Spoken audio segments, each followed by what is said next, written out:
महाकुंभ सजने लगा है। ये आवाहन अखाड़ा है 13 अखाड़ों में से एक, और एक से एक योगी और हठ योगी आपको इन अखाड़ों में दिखेंगे। इस वक्त हमारे साथ आवाहन अखाड़े के जो सचिव हैं, सेक्रेटरी, उनका आप हठ योग देखिए। सालों से सर पर तकरीबन 45 किलोमीटर का 45 किलो का इनफैक्ट ये जो रुद्राक्ष है इनके सर पर है। 24 घंटे में लगभग 12 घंटे तक इनके सर पर यूं ही ये 45 किलो का वजन रहता है। ये एक हठ योग है। महाराज जी, ये हठ योग है? जी, हठ योग। देखो, साधु बने हैं हम तपस्या करने के लिए। तपस्या करने के बाद इसको हमें भगवान को प्रसन्न करके और इसी चीज़ को प्राप्त करके जो है सनातन धर्म के लिए, सनातनियों के लिए और अपने मठ मंदिरों के लिए, अपने सेवक भक्तों के लिए, अपने देश हित के लिए, राष्ट्र हित के लिए इसको विवर्तन करते हैं हम, जो प्राप्त करते हैं भगवान से। तो महाराज, इस हठ योग के बारे में लोग पूछना चाहेंगे कि आखिर इस हठ योग का असर क्या होता है? 45 किलो जो है, ग्राम जो है, वो सर पे लेके 12-12 घंटे 24 घंटे में रखते हैं, तो इसका क्या असर है, क्या फायदा है?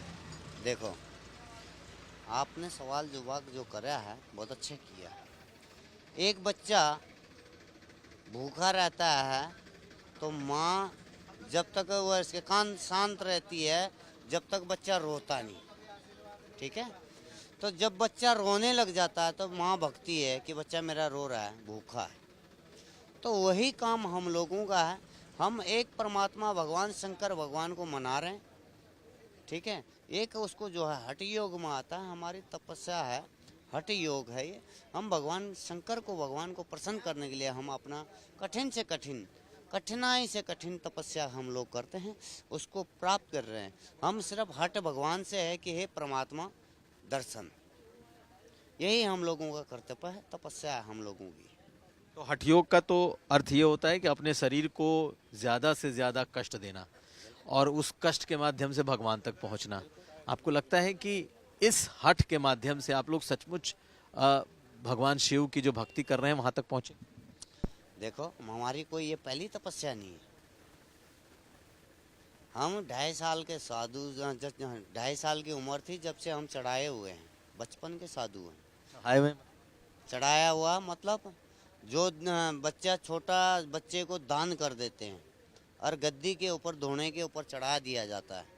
तो आपको चढ़ा दिया गया था? बिल्कुल, वो हमारा कर्तव्य है हमारा।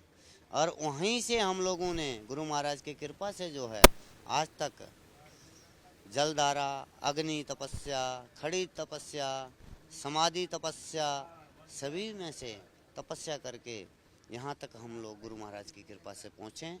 उसका हमें चमत्कार भी मिला है, आनंद भी मिला है, दर्शन भी हुए हैं जब भी हम लोग तपस्या करते रहे। लोगों को क्या कहेंगे कि लोग भी हठ योग करें ऐसे ही? नहीं नहीं नहीं, लोगों की बस की बातें नहीं है। हम लोगों, ये साधु की साधना है, ये साधु करे ना, लोग क्यों करेंगे हठ? जल में पत्थर पड़ा रहता है तो फिर तो क्या भगवान उसको मिल जाता है? ऐसा तो नहीं है ना। मगर क्या है, साधुओं की कर्तव्य है, साधुओं के रास्ते हैं, ये साधु के कर्तव्य है। लोगों को क्यों कहेंगे? लोगों खातर तो हम लोग हैं ना संत, सनातन धर्म के लिए रक्षा करना, सनातन धर्म के लिए हमने ना साधु, लोगों खातर तो हम लोग हैं संत। तो आप लोग इससे तकलीफ नहीं होती, प्रॉब्लम नहीं होता, इतना लेकर के यूं घूमते रहते? मैंने अभी आपको कहा कि एक माँ बच्चे को दूध जब पिलाती है, जब बच्चा रोने लगता है, दुखों को, सभी कष्टों को हार के और इसी चीज़ को प्राप्त करके जब भी तो भगवान आशीर्वाद देने आते हैं। महाराज, आप कहाँ से हैं? कहा जाता है कि आपने खुद कहा कि आपको चढ़ा दिया गया था, तो चढ़ा दिया गया क्या आपके माता पिता ने चढ़ा दिया? कहाँ चढ़ा दिया, कैसे माता पिताजी ने चढ़ाया था। पंजाब में मेरे को जो है बाबा दूधाधारी के नाम से गद्दी है, दुधेश्वर महादेव हैं, वो भी सिद्ध महापुरुष हुए हैं। 100 वर्षों तक उनका शरीर रहा हुआ। उनने भी पत्थर में बैठ के, एक ही जगह बैठ के तपस्या करी और है, एक ही जगह। हठ योगी थे, दूध के अलावा कुछ नहीं लिया करते थे, खाली दूध पीते थे। और वहीं मेरे को गद्दी पर चढ़ाया हुआ जो हमारे गुरु जी थे, श्री महंत नारायण गिरी जी मंडल के श्री महंत थे, उनके चरणों में मेरे को चढ़ाया गया था। 2.5 साल का। वहाँ बच्चे हमारे माता पिताजी के बच्चे नहीं हुआ करते थे, तो वहीं की भस्मी से, दुधारी महाराज की भस्मी से ये प्रदान से जो है हुए हैं। तो बीच का जो हूँ मैं इनको चढ़ाया गया था। तो आप आजीवन ऐसे ही हठयोग करते रहे? देखो, साधु का कर्तव्य जब तक प्राण है तो परमात्मा को जब लीन है, जब उसी को सब कुछ उसी को समर्पित है, तो जब तक इस प्राण रहेंगे जब तक कुछ ना कुछ तपस्या करते रहेंगे। बहुत धन्यवाद महाराज।